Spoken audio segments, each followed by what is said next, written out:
கர்த்தருடைய பரிசுத்த நாமத்துக்கு மகிமை உண்டாவதாக. Glory be to the holy name of the Lord. எரேமியா தீர்க்கதரிசன புத்தகம் Book of Jeremiah, 52ஆம் அதிகாரம் chapter 52, 31, 32, 33 வசனங்கள் வாசிப்போம். verses 31, 32 and 33. யூதாவின் ராஜாவாகிய யோயாக்கீனுடைய சிறையிருப்பின் 37ஆம் வருஷம் 12ஆம் மாதம் 25ஆம் தேதியிலே ஏவில் மெரோதாக் என்னும் பாபிலோன் ராஜா தான் ராஜாவான வருஷத்திலே யூதாவின் ராஜாவாகிய யோயாக்கீனை சிறைச்சாலையிலிருந்து வெளிப்பட பண்ணி அவன் தலையை உயர்த்தி அவனோடே அன்பாய் பேசி அவனுடைய ஆசனத்தை தன்னோடே பாபிலோனில் இருந்த ராஜாக்களுடைய ஆசனங்களுக்கு மேலாக வைத்து அவனுடைய சிறையிருப்பு வஸ்திரங்களை மாற்றினான். அவன் உயிரோடு இருந்த சகல நாளும் தன் சமூகத்தில் நித்தம் போஜனம் பண்ணும்படி செய்தான். கர்த்தருடைய பரிசுத்த நாமத்துக்கு மகிமை உண்டாவதாக. Glory be to the holy name of the Lord. இங்கே ஒரு ராஜா தன்னுடைய அரசாட்சியின் துவக்கத்திலே ஒரு செயலை நடப்பிக்கிறான். Here a king was doing in the dominion of his very first year an action. ஒரு ராஜா அதற்கு முன்பாகவே வருட கணக்காக சிறைச்சாலையில் கிடந்தான். Before that a king was for many long years he was imprisoned. யூதாவின் ராஜாவாகிய யோயாக்கீம் சிறையிருப்பிலே 37 வருடங்கள் இல்லாவிட்டால் 38 வருடங்கள் கிடந்தான். Almost 38 a long year the king of Judah Jehoiakim he was in the prison. அவன் ஒரு ராஜா. He was a king. அவன் யூத குலத்தினுடைய ராஜா. He was a king of Judah the tribe. தேவன் அவனை ராஜாவாக மாற்றினார். The Lord God made him as a king. ஆனால் அவன் இப்பொழுது சிறைச்சாலையிலே சிக்கிவிட்டான். Now he was ensnared in the prison. எவ்வளவு நிர்பந்தமான நிலவரம் என்பதை யோசித்து பாருங்க. Just you think it over, what a pathetic situation was that. ஒரு குற்றவாளி சிறையிருப்பிலே இருப்பது நியாயம். It is also the righteous one if the criminal is under the prison. ஆனால் ஒரு ராஜா இப்பொழுது சிறைச்சாலையிலே கிடந்தான். Now a king was in the prison. ஒரு நாள் அல்ல, not only one day, 2 நாள் அல்ல, not 2 days, இல்லாவிட்டால் சில வருடங்கள் அல்ல, not some years. அவனுடைய நீங்கள் அதை படித்து பார்த்தால் 37 வருடம் இல்லாவிட்டால் 38 வருடத்துக்கு 5 நாள் கம்மி. So if you read about that 37 or 38 years less, only 5 days or less for that. நீங்க படிச்சு பாத்தீங்கன்னா 37 வருடம். If you read about mean 37 years, 12ஆம் மாதத்திலே 25ஆம் தேதியிலே அவனுக்கு விடுதலை கிடைத்தது. in the month of 12th month 25th day he was set free.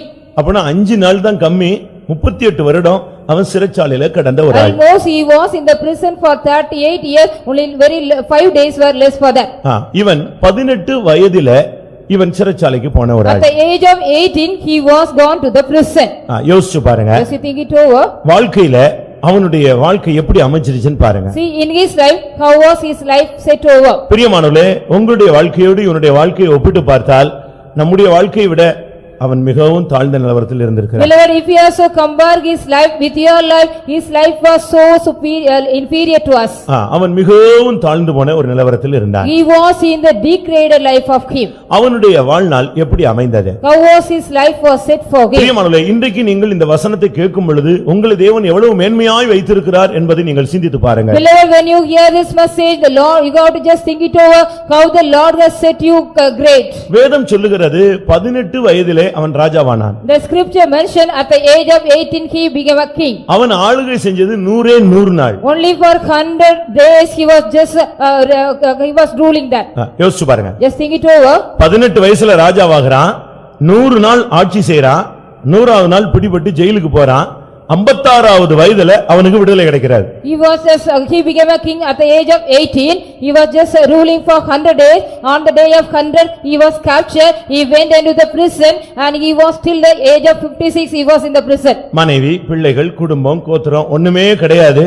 38 வருடம் அவன் சிறைச்சாலையிலேயே ஒரு அனாதை போல கிடந்தான். He did not have any wife or children or any tribe or any generation for 38 long years. He was imprisoned. 2 ராஜாக்கள் 24ஆம் அதிகாரம் 8ஆம் வசனத்திலே அவன் 18 வயதில் ராஜாவானான் என்று சொல்லியிருக்கிறார். It has been said about 2 King chapter 24 verse 8, he became king at the age of 18. யோயாக்கீன் ராஜாவாகிற போது 18 வயதாயிருந்து 18 வயதில அவன் ராஜாவாக மாறினான். At the age of 18 he became a king. 2ஆம் நாளாகமம் 36ஆம் அதிகாரம் 9ஆம் வசனத்திலே அவன் 3 மாதமும் 10 நாளும் ஆளுகை செய்தான் என்று சொல்லியிருக்கிறார். 2 Chronicle chapter 36 verse 9, it has been said about he was ruling for only 100 days, 3 months and 10 days. மொத்தமே இவன் 18 வயசுல ராஜாவாகி 100 நாள் ஆளுகை செய்து 38 வருஷம் சிறைச்சாலையில கிடந்து வாழ்க்கையை இழந்து போன ஒரு மனிதன். He was a man at the age of 18 he was appointed as a king he was ruling for 100 days. At the 100th day he was captured and he was living for 38 years in the prison. இப்படி யாராவது உங்களுடைய வாழ்க்கையில இருந்திருக்கீங்களா? Have you ever in your life likewise? அப்படி யாராவது இருந்திருக்கீங்களா? Have you ever been likewise? 18 வயசுல ஒருத்தன் சிறைச்சாலைக்கு போயிட்டான்னு வெச்சுக்கோங்களேன். If suppose a man go into the prison at the age of 18. இப்பொழுது நம்முடைய நாட்டுல ஒருத்தனுக்கு ஆயுள் தண்டனைன்னா 14 வருஷம் தான் போடுறாங்க. In our country, if a man is given a life sentence, means only 14 years will be given to him. அதுலயும் நன்னடத்தைன்னு சொன்னா சீக்கிரம் வெளியே வந்துடுறான். If he is having the good conduct, mean he will be coming out soon out. இரட்டை ஆயுள் இல்லாவிட்டால் மரண தண்டனை விதிக்கப்பட்டவர்கள் தான் ஆயுள் நாள்ல அதிகமாய் அங்கே கிடக்கிறார். The double life sentence person will be till their lifetime they will be in the prison. ஆனால் இங்கே இந்த மனிதனுடைய வாழ்க்கை எப்படி இருந்தது? But see here the life of a man. 18 வருஷத்து வயதுல அவர் ராஜாவாய் கொஞ்ச நாள் அறியாமை உள்ள ஒரு காலம் என்று சொல்லலாம். So it was, we can say it was the period of innocency. At the age of 18 he became a king. Only very little days, 100 days he ruled. அவனுக்கு நல்லது கெட்டது என்னன்னே ஒண்ணுமே புரியாது. He did not even understand what was good and evil. அந்த 18 வயதுல அவனை ராஜாவாக்குனா அந்த 100 நாளைக்குள்ள அவர் ரெண்டு காரியங்கள் தவறு செய்றான். When he became a king, within that 100 days he did only 2 mistakes. ரெண்டு காரியங்கள் தவறு செய்றான். He did a mistake in 2 things. அது அவனுடைய வாழ்வையே நாசப்படுத்தி விட்டார். Totally this destroyed the whole life of him. அருமையானவர்களே, வாலிப வயதிலே செய்த தவறுகள் தான் ஒரு மனிதனுடைய வருங்காலத்தையே நாசமாக்கி விடுகிறது. Beloved, whatever you do in the mistake during the period of your year, it also just go totally destroy your whole lifetime. அவனுடைய 56 வயது வரை அவன் அடிமையாக ஒரு சிறைச்சாலையிலே ஒரு அனாதை போல கைவிடப்பட்டவனாய் கிடந்ததுக்கு காரணம் ரெண்டு. Only there are 2 reasons. He became the slave or he was a prisoner in the prison for 56 till his 56 age. இரண்டாம் ராஜாக்கள்ல நான் பார்க்கும் பொழுது When we read in 2nd King 24ஆம் அதிகாரம் 9ஆம் வசனத்திலே chapter 24 verse 9. அவன் கர்த்தருடைய பார்வைக்கு பொல்லாப்பானதை செய்தான். He did evil in the sight of God. அது அவனுடைய பாரம்பரிய தொழில். It was also it was an occupation of his heredity. அவனுடைய முன்னோர்கள் அப்படித்தான் செய்து வந்தார்கள். Only his ancestors were doing likewise. இவனும் கூட அதையே செய்ய He ஆரம்பித்தான். was also started doing the same thing. இது முதலாவது அவனுக்கு வந்த தோல்வி. This was the first defeat he got him. இரண்டாம் ராஜாக்கள் 24ஆம் அதிகாரம் 12ஆம் வசனத்தை நாம் பார்க்கும் பொழுது When we read 2nd King chapter 24 verse 12. Babylon ராஜா வந்த பொழுது இவனாக புறப்பட்டு போய் அவனிடத்துல போய் விழுந்தான். When Babylon the king came, he himself departed and went and fallen him. அவன் கூப்பிடல, இவனே புறப்பட்டு தன்னுடைய பிரபுக்கள் எல்லாரையும் கூப்பிட்டு நம்ம போய் அவனை பார்த்துட்டு வருவோன்னு போனாங்க.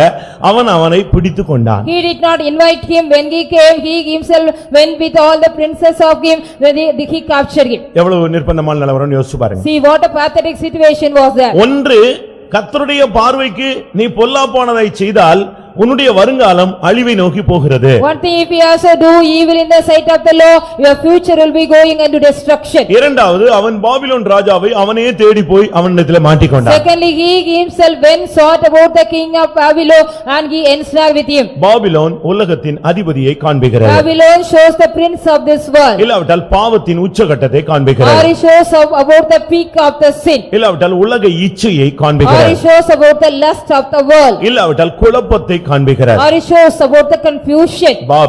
பாபிலோன் என்று அழைக்கப்படுகிறது. Babel is called as Babylon. Babel என்று சொன்னால் குழப்பம் என்று அர்த்தம். Babel means it is confusion. இந்த குழப்பத்தை அவனே தேடி அதிலே போய் விழுந்து விட்டான். He himself sought this confusion and fell in that. ஒன்று, அவன் அதை எதிர்த்து நின்றிருக்க வேண்டும். One thing, he should have resisted that. இல்லாவிட்டால் எப்படியாவது அதிலிருந்து அவன் தப்பி இருக்க வேண்டும். Secondly, he could have escaped from that in any way. ஆனால் வேதம் என்ன சொல்லுகிறது? But what does the scripture say? அவனும் அவனுடைய பிரபுக்களும் அவனுக்கு பாபிலோன் ராஜாவினிடத்தில் புறப்பட்டு போனார்கள். அவனை பிடித்துக் கொண்டான். Here in the scripture says, he himself and his all the rulers and the princes, they deported and went into the king of Babylon, they captured them. உலகத்தை நோக்கி நீ போனால் அது உன்னை பிடித்துக் கொள்ளும். If you go travel towards the world, it will catch you. உலக இச்சைகளை நீ தேடி போனால் அது உன்னை பிடித்துக் கொள்ளும். If you seek the lust of the world, it will catch you. நாகரீகமான உலகை தேடி போனால் அது உன்னை பிடித்துக் கொள்ளும். If you go seeking the civilized world, it will catch you. Once நீ நெட்டுக்குள்ள போய் பாரு, அது பிறகு நீ சாகுற வரைக்கும் நெட்டை விட்டு வெளியே வர மாட்டாய். Once if you go enter into the net till throughout your lifetime, you will not come out. அது உன்னை பிடிச்சிரும். It will catch you. பாவத்தை நீ பிடிக்க போனீனா அது உன்னைய பிடிச்சிரும் If இருக்கு. you want to catch hold of sin, it will catch you. அது பிறகு உன்னை விடாது. After that, it will not leave you at all. உன் வாழ்க்கையை சீரழிச்சிட்டு தான் அது உன்னை விட்டு போகும். Only it will destroy your life, then only it will இவன் go. தான் அத போய் அவங்களை தேடி போனான். Only he himself went and saw those people. அந்த பாபிலோன் ராஜா இவனை பிடித்து விட்டான். That king of Babylon caught him. அவன் இவனை மன்னிக்க கூட இல்ல. He did not even forgive him. அவனை விடுதலைக்கு வாய்ப்பு கூட He கொடுக்கல. did not give any chance to deliver him. இவனை அங்க கொண்டு போய் போட்டுட்டான். He was placed in the prison. ஆனால் இவன் சாதாரண ஆள் கிடையாது. But he was not an ordinary man. வாக்குத்தத்தம் பெற்ற ஒரு மனுஷன். He was a man, he received the promises. இவனை நாம் வேதத்திலே மற்றொரு இடத்திலே பார்க்கும் பொழுது When we read about him in another place in the scripture, எரேமியா தீர்க்கதரிசியின் புஸ்தகத்திலேயே even in the book of Jeremiah, இவனுடைய இன்னொரு பெயர் சொல்லப்பட்டிருக்கிறது. the name of another name of him is being said. இவனுடைய பெயர் கோனியா என்று இன்னொரு இடத்துல He அழைக்கப்படுகிறார். has been called as another with another name Konia. இவனுடைய வாழ்வு இவனுக்கு கொடுக்கப்பட்ட வாக்குத்தத்தம் என்ன? What was the promise given unto him in his lifetime? அருமையானவர்களே, நீங்களும் நானும் ரட்சிக்கப்படும் பொழுது, அபிஷேகம் பண்ணப்படும் பொழுது, இந்த மேன்மையான அனுபவங்களுக்கு வரும் பொழுது கர்த்தர் பலவிதமான வாக்குத்தத்தங்களை நமக்கு தருகிறார். Beloved, when you and I have been saved, when we were receiving the Holy Spirit, when we come into the great excellent experience, the Lord is giving promises to us. எரேமியா 22ஆம் அதிகாரத்தை நாம் பார்க்கும் பொழுது When we look into Jeremiah chapter 22, 24ஆம் வசனத்திலே verse 24. யூதாவின் ராஜாவாகிய யோயாக்கீமின் குமாரன் கோனியா என் வலதுகையின் முத்திரை என் வலதுகையின் முத்திரை மோதிரம் என்று அவனுக்கு வாக்குத்தத்தத்தை கர்த்தர் The கொடுத்திருந்தார். Lord has granted unto him the promise, he is a signet of over my right hand. அவனுக்கு கொடுக்கப்பட்ட வாக்குத்தத்தத்தை பாருங்களேன். See the promise given unto him. என்னுடைய வலதுகையில் உள்ள ஒரு முத்திரை மோதிரம். He is a signet upon my right hand. அவனை ரட்சிக்கும் பொழுது, அபிஷேகம் பண்ணும் பொழுது, அவன் தேவனை நோக்கி அழும் பொழுது, அவனுடைய ஆவிக்குரிய ஜீவியம் நன்றாக இருக்கும் பொழுது, அபிஷேக ராஜாவாக மாற்றப்பட்ட பொழுது, இது என்னுடைய ஜனத்தினுடைய ராஜாவாக நான் இவனை மாற்றினேன், இவன் என் கையில் உள்ள முத்திரை மோதிரம் என்று, வலதுகையின் முத்திரை மோதிரம் என்று தேவன் சொன்னார். When he was also saved, when he got the Holy Spirit, when he was anointed as a king, when the Lord God called him, he is the signet in my right hand.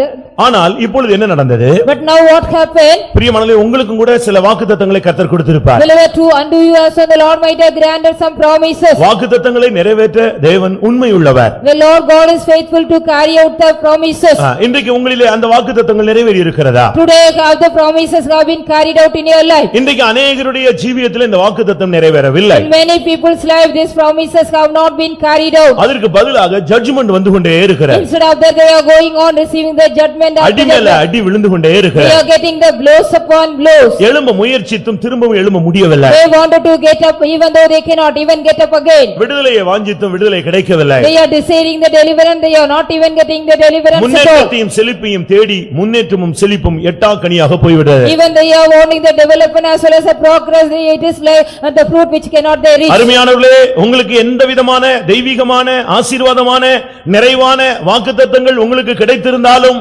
உங்களுடைய வாழ்வை நீங்கள் சீரழித்தால், கர்த்தருக்கு விரோதமாய் பொல்லாப்பானதை செய்து உலகத்தின் வல்லமையிலே நீங்கள் பிடிபட்டால், அந்த வாக்குத்தத்தம் உங்களுக்கு நிறைவேறாமல் தேவனுடைய நியாய தீர்ப்பு உங்களுக்கு நிறைவேறுகிறதா இருக்கிறது. Beloved child of God, if we also go into the divine nature as well as if you receive all the promises of God, if you do evil in the sight of the Lord, mean these promises will not be carried out, but the judgment will be given to you. நீங்க யோசிச்சு பாருங்க. Just you think it over. வாக்குத்தத்தம் பெற்ற அநேகர் இன்றைக்கு நியாய தீர்ப்பை பெற்றுக் கொண்டிருக்கிறார்கள். The people those who received the promises, today they are receiving the judgment.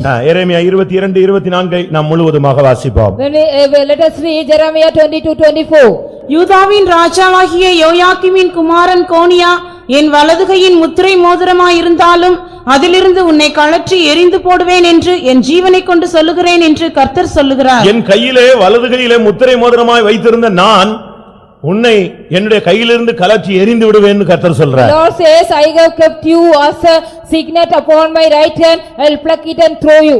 தேவனுக்கு ரெண்டு பகுதி இருக்கிறாரு. There are two portions for God. ஒரு பகுதியிலே தேவன் அன்புள்ளவர், மற்றொரு பகுதியை திருப்பி பார்த்தால் தேவன் பட்சிக்கிற அக்கினி. In one angle God is very loving, in another angle he is a consuming fire. இந்த ரெண்டு விதத்துல நீங்கள் எந்த விதத்துல தேவனை நீங்கள் அனுபவித்து வருகிறீர்கள்? In which way are you enjoying with God? 18 வயதில At the age of 18, அறியாமையுள்ள காலங்களில் in the age of of his innocence, தன்னுடைய புத்தியினத்தினால் கர்த்தருக்கு விரோதமாய் பொல்லாப்பானதை செய்தான். because of his foolishness, he did evil in the sight of God. அவனுக்கு நியாய தீர்ப்பு அருளப்பட்டு விட்டது. He has been given the judgment. நீங்க நினைக்கலாம் எவ்வளவோ தவறு செஞ்சுட்டு எத்தனை பேர் வந்து உட்கார்ந்து இருக்கிறான். You may be thinking, after doing lot of mistake, how many people are seated here? நம் கண் முன்னாலேயே பலரும் பல விதங்களிலே தவறு செய்கிறார்களே. In our sight, there were many people are doing various mistakes. அவர்களுக்கெல்லாம் தண்டனை இல்லையே. They don't get any punishment or any judgment. நான் இன்றுதான் இப்பொழுதுதான் சின்ன காரியங்கள் செய்தேன், உடனே என்னை தேவன் இப்படி பண்ணிவிட்டார் என்று Even சொல்கிறார். today I have done a very small mistake, the Lord has done likewise. ஒன்றை நீங்கள் புரிந்து கொள்ள வேண்டும். One thing you should understand, தவறு செய்து ஒரு மனிதன் தண்டனை அனுபவியாமல் போனானால் அவன் வேசியின் பிள்ளை. if a man after doing the mistake, he does not go get the judgment, he is a son of the harlot. ஒருவன் தவறு செய்த உடனே தண்டனை கிடைக்குமானால் அவன் தேவனுடைய பிள்ளை. If a man after doing the mistake, he receive the punishment, he is a child of God. தகப்பன் எவனை நேசிக்கிறாரோ அவனை அவர் சிட்சிக்கிறார். Whomever the father loves, he chastens. அவன் சிட்சியாதிருந்தால் அவன் வேசியின் பிள்ளை என்று சொல்லி If இருக்கிறார். he does not chasten him, he is a person. ஒருவேளை தேவனுடைய தண்டனையிலிருந்து நீ தப்பி போகிறதினால் ஞானி என்று எண்ணிவிடக் கூடாது. Because you should not consider yourself as a wise man, you are escaping from the judgment. இங்கே பாருங்கள், 18 வயதுல போய் சிக்கின மனிதன் இப்பொழுது 56 வயது, இப்பொழுது வரைக்கும் அவன் அனாதை போல கிடந்தான். Here you see, at the age of 18 he was also called, till the age of 56 as an orphan he was in the prison. அதே எரேமியா 22ஆம் அதிகாரத்திலே அவன் ஒரு அவமதிக்கப்பட்ட சிலை என்று சொல்லி இருக்கிறார். Even in the same Jeremiah chapter 22, he was also a ashamed idol. அவனை நான் புத்திர சந்தானம் இல்லாமல் ஆக்குவேன். I will make him no generation for him. அவனை ஒரு அனாதை போல மாற்றுவேன். I will change him as an orphan. பாருங்க, தேவனுடைய ஜட்ஜ்மென்ட் ஒருத்தனுமே தாங்க முடியாது. See here, nobody can bear the judgment of God. அதனால ஜட்ஜ்மென்ட்க்கு நேரா தயவு செய்து யாரும் போய் விடாதீங்க. Please don't go anybody near the judgment. வாலிப வயதில் ஜட்ஜ்மென்ட்டை நோக்கி நீங்கள் போனீங்கனால் உங்களுடைய வருங்காலம் முழுவதும் அழிந்து போய்விடும். At the age of the youth time, we also go towards the judgment, your future whole time will be destroyed. 38 வருடமாக அந்த மண்டபத்திலே, அந்த பெதஸ்தா மண்டபத்திலே ஒருவன் கிடந்தான். A man was also near the porch of the Bethesda for 38 long years. 40 வருடமாக அந்த தேவாலயத்தின் வாசல்ல ஒருவன் சப்பானியாய் கிடந்தான். A man was being lame for 40 long years near the door of the temple of God. 18 வருஷமாக பலவீனப்படுத்துகிற ஆவியினால் ஜெபாலயத்திலே ஒரு பெண் கிடந்தாள். A woman was also in the synagogue for 18 long years, she was caught by the 12 வருடமாக பெரும்பாடினால் வீட்டிலே ஒரு பெண் கிடந்தாள். There was also a woman with a hemorrhage for 12 long years at home. யோசிச்சு பாருங்கள். Just you think it over. 8 வருடமாக அந்த பரிசுத்தவான்கள் மத்தியிலே திமிர்வாதக்காரனாய் ஒருவன் கிடந்தான். There was also a man like a Pharisee man in the for 8 long years in the midst of the saints. வருடங்கள் போனது, விடுதலை இல்லை. Even the years were passed on, they did not get any deliverance. ஆனால் குறிக்கப்பட்ட காலம் வந்த பொழுதோ தேவன் இறங்கி வந்தார். But when the appointed time came, the Lord God came down. நான் படிச்சு பார்த்தபோது When I read that, 37 வருடம் was 37 years, 11ஆம் மாதம் 25ஆம் தேதி அந்த டைம்ல கரெக்டான நேரத்துல கர்த்தர் அந்த இடத்துல அவனுக்கு விடுதலையை the வாசித்தார். 12th month and the 25th day, the Lord God set him free. பிரியமானவர்களே, உங்களுடைய வாழ்க்கையிலே எத்தனை பேர் சிறையிருப்பில் இருக்கிறீர்கள்? Beloved, how many of you are in your life under the prison? தூங்காதீங்க. Please don't sleep. என் பிரசங்கம் தூங்குற மாதிரி இருக்கு, எனக்கு டவுட் ஆயிடுச்சு இப்போ. Yes, I feel doubt. நீங்க இப்போ தூங்கிட்டீங்கன்னு வச்சுக்கோங்களேன், நான் சொல்றேன், சும்மா தப்பா சொல்லல. இப்போ தூங்கிட்டீங்கன்னா இந்த மெசேஜுக்கு ஏத்த போராட்டம் வரும்போது நீங்க தூங்கிடுவீங்க, தோத்துருவீங்க. Suppose if you sleep now, when you get the conflict according to this message what you hear, you can't escape. ஆராதனையில் தூங்கினவன் ஆவி இழந்தான், ஆத்மாவே இழந்துருவான். One who slept in the worship, he will lose his spirit even. அதுக்கு தான் நீங்க night ஃபுல்லா ஜெபிச்சுக்கலாங்க நீங்க. So that have you all prayed for yesterday night? சொல்லுங்க, நான் நைட்டில் 10 மணியிலிருந்து காலை 7 மணி வரை ஜெபித்து விட்டு வந்தேன்னு ஒரு ஆள் கையை வைத்திரு பார்க்கலாம் என் சிவகாசியில. At least one person raise your hand from 12 o'clock to 7 o'clock, I prayed yesterday night and came here. அப்ப நைட் தூங்கி தானே செஞ்சிருக்கிற? So you have slept, no? நீங்க அப்படியே அப்சர்வ் பண்ணிட்டே இருக்கணும். You have to go on observing this. தேவனுடைய வார்த்தை வேணும்னா அதை நீ கேட்டுக்கொண்டே இரு. If you want to hear if you want the word of God, you have to go on. சிறையிருப்பு என்பது எழுத்தின் பிரகாரமான சிறைச்சாலை மாத்திரம் அல்ல. The captivity is not only under literal. வியாதி கூட ஒரு சிறையிருப்பு தான். Even the sickness is also the captivity. பிசாசின் போராட்டங்கள் கூட ஒரு சிறையிருப்பு தான். Even the conflict of the devil also is a captivity. பாவ பழக்க வழக்கங்கள் கூட ஒரு சிறையிருப்பு தான். Even the habit of all the sinful habits habits are also the captivity. சில சூழ்நிலைகளிலே சிக்கிக்கொள்ளுகிறது கூட ஒரு சிறையிருப்பு தான். Ensnaring in some occasion is also a captivity. சில இடங்களிலே நம்முடைய ஜனங்கள் போய் சிக்கிக்கொள்கிறார்கள், வெளியே வர அவர்களுக்கு முடியவில்லை. In some places our people are going and ensnaring and they cannot even come out. சில வியாதிகள் சில நல்ல விசுவாசிகளை கூட சிறையாக்கி கொள்ளுகிறது. Even some diseases are making us a slave some good believers.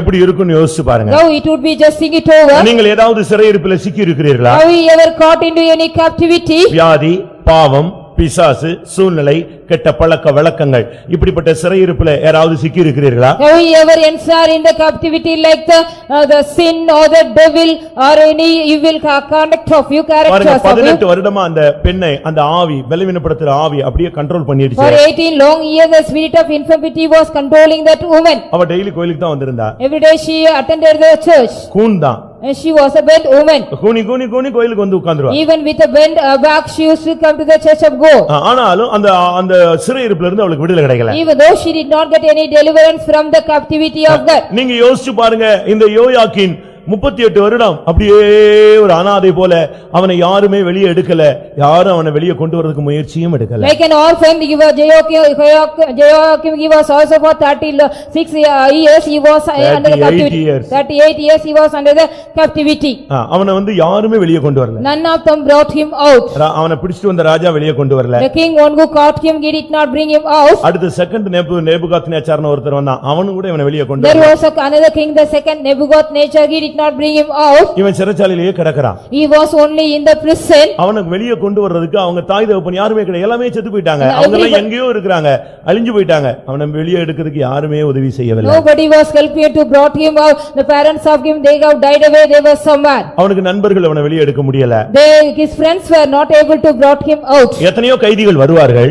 So many prisoners used to come. இவனோடு கூட இருப்பார்கள். They will be waiting with him. அவனை மற்றவர்கள் வந்து விசாரிப்பார்கள். And other prisoners they will be inquiring about him. Other prisoners இல்ல, அவனை மற்றவர்கள் வந்து வெளியே இருந்து வந்து விசாரிப்பாங்க. Other people from outside they will be coming and inquiring him. அவனை ஜாமீன் எடுத்துட்டு போயிடுவாங்க. They will be taking them in bail and go. இல்ல அந்த ஜட்ஜ்மென்ட் டைம் முடிஞ்ச உடனே, அந்த தீர்ப்பு அந்த குற்ற நாட்கள் முடிஞ்ச உடனே, சிறை நாட்கள் முடிஞ்ச உடனே வெளியே போயிடுவான். After the days of the prison they will be going out. ஆனா இவனுக்கு வெளியே போற அந்த சிந்தையும் இல்ல, வெளியே போக வாய்ப்பும் இல்ல. He did not get the thought as well as he did not get the chance to go out for him. ஒரு பெரிய சக்தி அவனை அப்படியே பிடித்து அவனை எங்கேயோ தூக்கி போட்டுருது. A great power was caught him and put him somewhere else. நீங்க பாருங்க, வெளிநாடுகள்ல வேலைக்கு போன அநேகர் வெளிநாடுகள்ல சிறைச்சாலையில நம்ம ஆளுங்க கிடக்குறாங்க. Even people those who has gone abroad for the job, they are in the prison, many people of us. அவங்க எங்கேயோ கிடக்குறாங்க. அவங்க எந்த நாட்டிலயோ அவங்க போன இடத்துல ஏதாவது குற்றத்திலேயோ சந்தேகத்திலேயோ பிடிபட்டு அப்படியே வாழ்க்கையை தொலைச்சு போட்டாங்க. They are in suspect or in the criminal, they are being caught and imprisoned there. நான் சென்ட்ரல் ஜெயிலுக்கு போயிருந்தேன். I had been to the central jail. ஒரு பையன் வந்து எனக்கு அட்ரஸ் கொடுத்தான். One boy came and gave me the address. இந்த அட்ரஸ்ல ஒரு லெட்டர் போட்டு நான் ஜெயில்ல இருக்கேன்னு சொல்லிருங்க எங்க வீட்டுக்குன்னு சொன்னான். And so in this address just write a letter, I am being in the jail, just inform them. ஏன் நீ ஜெயில்ல இருக்கிறது தெரியாதான்னு கேட்டேன். I asked him, did not your parents they know about you and நான் the jail? வேலைக்கு போயிட்டு இருக்கும்போது என்னை பிடிச்சிட்டாங்க. While I was going to the job I was caught. நான் வேலைக்கு போனதுதான் தெரியுமே தவிர நான் எங்கிட்டு போயிருக்கேன்னு தெரியாது. இவங்க என்னை பிடிச்சி எங்க வந்து போட்டாங்க, என்ன ஜெயில்ல போட்டாங்க. Only they knew that I was going to the job and they got caught while I was going to the job and put me in the prison. அதனால நீங்க தயவு செய்து இந்த லெட்டர், இந்த அட்ரஸ்க்கு ஒரு லெட்டர் போட்டு இப்படி உன் பையன் ஜெயில்ல இருக்கான்னு சொன்னீங்கன்னா எங்க வீட்ல வந்து என்னை ஜாமீனாவது என்ன செய்வாங்க, ஜஸ்ட் ஜாமீன் எடுப்பாங்க, இல்லாட்டி என்னை வந்து பார்த்து விசாரிக்கிறதுக்காக ஆள் வரும்னு கேட்டான். If you write a letter because I am in the jail, some people will come from my home and they will be taking me bail, at least they will come and visit me. எந்தவித விசாரிப்பும் இன்றி, Without any care, வாழ்க்கையிலே நிச்சயம் இன்றி, without any hope in the life, வருங்காலத்தை குறித்த நம்பிக்கை இன்றி, without any hope regarding the future of him, வாலிபத்தை இழந்து, losing all the youth life, வாழ்வை இழந்து, losing all his life. 56 வயது வரை கிடந்த ஒரு மனிதனுக்கு திடீரென்று தேவனுடைய வல்லமை அவனை தேடி வந்தது. Suddenly the power of God met him, the man who was for 56 years in the prison.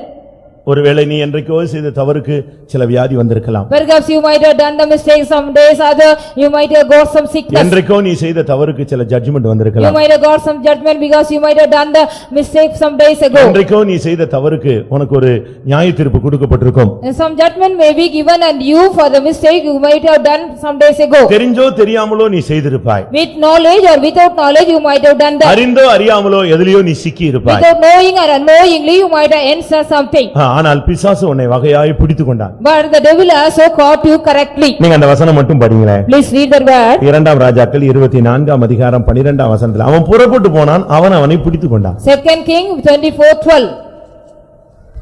அப்பொழுது யூதாவின் ராஜாவாகிய யோயாக்கீனும் அவன் தாயும் அவன் ஊழியக்காரரும் அவன் பிரபுக்களும் பிரதானிகளும் பாபிலோன் ராஜாவின் இடத்திற்கு புறப்பட்டு போனார்கள். அவனை பாபிலோன் ராஜா தன் ஆளுகையின் 8ஆம் வருஷத்திலே பிடித்துக் கொண்டான். எப்படி இருக்கும்? இவன் போனா, ஆனா அவனை மொத்தமா பிடிச்சு வச்சுக்கிட்டான். When he went there totally he captured them. அறிந்தோ அறியாமலோ இவன் போய் அங்க போனான், ஆனா அவன் வசமா அவனை பிடிச்சு ஒண்ணுமில்லாம ஆக்கிட்டான். Knowingly or unknowingly went and sought him that he just caught and captured them. ஆனால் கர்த்தர் முதலாம் நேபுகாத்நேச்சாரை அழித்து, இரண்டாம் நேபுகாத்நேச்சாரை அழித்து, இவனுக்கு சாதகமான ஒரு நபரை அந்த இடத்துல கொண்டு வந்தார். But the Lord God destroyed the first Nebuchadnezzar and the second Nebuchadnezzar and brought a man favorable unto him. நான் இன்றைக்கு உங்களுக்கு சொல்லுகிறேன், உங்களுக்கு எதிரான இருந்த எல்லாரையும் கர்த்தர் அகற்றப் போகிறார். Today I want to tell you whatever the things and the people those who are against you, the Lord is going to remove everything. இதுல இரக்கமே தேவன் பாராட்ட போறது இல்ல. The Lord is not going to show any compassion in this. அந்த எதிராக இருக்கிற அந்த நபர்களை அகற்றினால்தான் கர்த்தர் உன்னை இந்த இடத்துல தன்னுடைய வார்த்தையை அனுப்பி உன்னை உயர்த்த முடியும். Only then the Lord can remove all the people those who are against you. The Lord can send the word of him and just lift you up here. அந்த நேபுகாத்நேச்சார் இருக்கும் வரை உனக்கு விடுதலை கிடையாது. Till the Nebuchadnezzar alive you will not be delivered at all. அந்த Nebuchadnezzar மரித்த அடுத்த நாள் ஏவில் மராதாக் பதவியில வந்து The நின்றான். very next day on the day of the death of Nebuchadnezzar evil Merodach came to the ruling. துன்மார்க்கனை உற்று விசாரித்தாயானால் அவன் அங்கே இல்லை. If you also seek about the wicked man he is not there. அவனை அந்த இடத்தை விட்டு கர்த்தர் தூக்கி விட்டார். The Lord God removed the wicked man from that place. உனக்காக கர்த்தர் சிலரை இந்த நாட்களிலே அப்புறப்படுத்த போகிறார். For your sake the Lord is going to take away some people. அது வல்லமை வாய்ந்தவர்களாக இருக்கலாம், It may be the powerful people. விசுவாசிகளாக It இருக்கலாம். may be either believers. உன்னுடைய ஆவிக்குரிய பூமிக்குரிய வளர்ச்சிக்கு தடையா இருக்கிற ஒவ்வொருவனையும் கர்த்தர் தூக்குவார். The Lord God will take away the person those who are also against all the blessings of your earthly as well as earthly blessing and the spiritual blessing. தேவனால் அதை உனக்கு செய்ய முடியும். The Lord can do that for you. அப்படி விசுவாசிக்கிறவங்க எல்லாம் கரங்களை வைத்து அல்லேலூயா சொல்லுங்கள் Those பார்க்கலாம். who are believing that raising and நான் படிச்சு பார்த்தேன், நேபுகாத்நேச்சாரை தூக்கிட்டு ஏவில் மொராதாக்க கர்த்தர் கொண்டு வந்து நிற்பாட்டினார். I read here and saw that the Lord took away Nebuchadnezzar and he placed evil Merodach in that place. முதல் நேபுகாத்நேச்சார் இருந்தாலும் இந்த காரியம் நடக்காது, இரண்டாவது நேபுகாத்நேச்சார் இருந்தாலும் நடக்காது.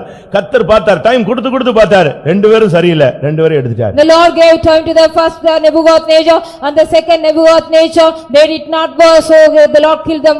என்னுடைய வாழ்க்கையில நான் மாத்திரம்தான் சிறைச்சாலையில் இருக்கிறேன் என்று நீங்கள் எண்ண வேண்டாம். No need to think only I am under the captivity or in the prison in my எனக்கு life. மட்டும்தான் இப்படிப்பட்ட பிரச்சனைகள் என்று நீங்கள் எண்ண வேண்டாம். You no need to consider and count yourself only I have such kind of problems. யோசேப்பு சிறையில் இருந்துதான் அரசால வந்தவன். Joseph being from the prison he came to ruling. அப்போஸ்தலர்கள் சிறைச்சாலையில் இருந்துதான் அவர்கள் ஊழியத்தை துவங்கினார்கள். Even the apostles being in the prison they have started their mission. எத்தனையோ பரிசுத்தவான்கள் சிறைச்சாலையில் இருந்ததாக வேதம் சொல்லுகிறது. Many saints are also being found in the prison in the scripture says. பேதுரு சிறைச்சாலையில் கிடந்த மனிதன். Peter was a man, he was in the prison. பவுலும் சீலாவும் சிறைச்சாலையில் கிடந்தவர்கள். Paul and Silas were also imprisoned. அதனால நான் எனக்கு தான் இப்படிப்பட்ட ஒரு வாழ்க்கை என்று நீங்கள் எண்ணிவிட வேண்டாம். So you no need to consider only you are having such kind of life. ஆவிக்குரிய ஜீவியத்திலே தரங்கட்டு போனவர்களும் சிறைச்சாலையில் இருக்கிறார்கள். ஆவிக்குரிய ஜீவியத்திலே உயர்த்தப்பட்டவர்களும் சில நேரங்களிலே சிறைகளிலே சிக்குகிறார்கள். Even the spiritual people those who are in the low states as well as in the lifted up state they are in the captivity of அந்த prison. ஏவில் மொராதாக்கை கர்த்தர் தான் கொண்டு வந்தார். Only the Lord God brought evil Merodach here. அவனை கொண்டு வந்து தேவன் செஞ்சது நாட்டுல பெரிய சீர்திருத்தம் அல்ல. ஃபர்ஸ்ட் வந்து இந்த யோயாக்கீனை வெளியே கொண்டு வந்தார். After God came the Lord did not do great reformation in the land. First of all he brought out this Joachim out. எத்தனையோ வருடங்களாக ஒரு மனிதனுக்கு செயற்கை சுவாசம் அளிக்கப்பட்டு வந்தார். For many years it has been given the artificial breathing to a man. அவன் வந்து கோமா ஸ்டேஜ்லயே கிடந்தான். He was under the coma stage. நீங்க பேப்பர்ல படிச்சிருந்தா தெரிஞ்சிருக்கும். If you have read in the paper you might know that. வருஷ கணக்கா For years எத்தனையோ வருடங்கள் ஏதோ ஒரு ஆக்சிடென்ட்ல கோமாவானா அதுல இருந்து அவனுக்கு வந்து செயற்கை சுவாசம் அளிச்சு அந்த கோமா ஸ்டேஜ்லயே வச்சு ட்ரீட்மெண்ட் கொடுத்தாங்க. In one of the accidents, he went into the coma state for years. He was just giving the artificial oxygen. கடைசில என்ன நடந்தது? Finally, what happened? இவன் செத்தா பரவாயில்ல விட்டுருன்னு சொல்லிட்டு அந்த எல்லாத்தையும் புடிங்கி எடுத்துட்டாங்க. Just they removed all the tubes, everything. They whether he died or பேப்பர்ல not. படிச்சீங்களா? Have you read in that? எல்லாத்தையும் புடிங்கி முடிச்ச உடனே ஆளு எந்திரிச்சு உட்கார்ந்துட்டான். So after collect everything, he stood sit up. இதுதான் அவனை போராட வச்சிருந்திருக்கு. Only this was made him to struggle. இவன் எடுத்த உடனே கோமா ஸ்டேஜ்ல இருந்து தெளிவாகி பேச ஆரம்பிச்சான். He became clear from the coma stage. He started talking when everything was removed. கர்த்தர் ஒரு போக்கை உனக்கு உன் வாழ்க்கையில உண்டு பண்ண வல்லவர். The Lord God is able to make a way in your life. இவங்க தகப்பன் தான், ஏவில் மரோதாக்கு தகப்பன் தான் Nebuchadnezzar. Only the father of Evil Merodach is Nebuchadnezzar.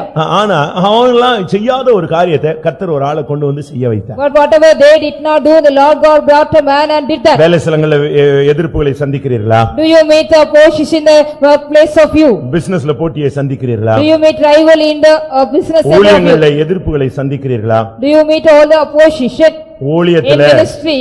குடும்பத்துல எதிர்ப்பை In சந்திக்கிறீர்களா? your family, so do you meet any opposition? எங்கெல்லாம் உங்களுக்கு சாதகம் இல்லாத சூழ்நிலைகள்? In whatever, where are the places you are having unfavorable condition? இன்றைக்கு தேவனுடைய வார்த்தையை நீங்கள் பிடித்துக் கொள்ளுங்க. Today you catch hold the word of God. உங்களுக்கு சாதகம் இல்லாத ஆளெல்லாம் கர்த்தர் எடுத்துருவார். The Lord God will take away the people they are unfavorable unto you. எழுதி வச்சுக்கோங்க, தேவனுடைய வார்த்தை உண்மையா இல்லையான்னு பாருங்க. So just note down, you write whether the word of God is true or not. ஒன்னு அவனை டிரான்ஸ்ஃபர் பண்ணுவாரு, Either he will transfer him இல்லாவிட்டா அவனை அந்த பூமியை விட்டு எடுத்து தூக்கிடுவாரு.